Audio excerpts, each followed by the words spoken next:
തൃശൂരിൽ ക്ലാസ് മുറിക്കുള്ളിൽ 9ാം ക്ലാസ് വിദ്യാർത്ഥിക്ക് അധ്യാപകന്റെ ക്രൂരമർദ്ദനം. മർദ്ദിക്കുന്നതിന്റെ ദൃശ്യങ്ങൾ പുറത്തുവന്നതോടെ സംസ്ഥാനത്ത് വ്യാപക പ്രതിഷേധം. Thrissur Varavoor government higher secondary സ്കൂളിലാണ് സംഭവം. പുറത്തുവന്ന വീഡിയോയുടെ അടിസ്ഥാനത്തിൽ സർക്കാർ അടിയന്തര അന്വേഷണത്തിന് ഉത്തരവിട്ടു. താഴെ വീണ പേനയുടെ ക്യാപ്പ് എടുക്കുന്നതിനെ ചൊല്ലിയാണ് വിദ്യാർത്ഥിയെ അധ്യാപകൻ മർദ്ദിച്ചതെന്നാണ് പരാതി. മുള്ളൂർക്കര കാഞ്ഞിരശ്ശേരി സ്വദേശി മണികണ്ഠൻ എന്ന അധ്യാപകനാണ് 9ാം ക്ലാസ് വിദ്യാർത്ഥിയെ മർദ്ദിച്ചതെന്നാണ് ആരോപണം.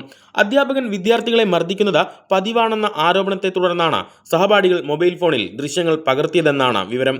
വീഡിയോ പുറത്തായതോടെ രക്ഷിതാക്കളും ജനപ്രതിനിധികളും സ്കൂളിലെത്തി പ്രതിഷേധിച്ചു.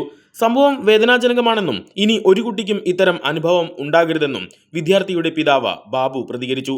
CPM പ്രാദേശിക നേതാക്കളും പഞ്ചായത്ത് ജനപ്രതിനിധികളും കുടുംബത്തോടൊപ്പം സ്കൂളിലെത്തി.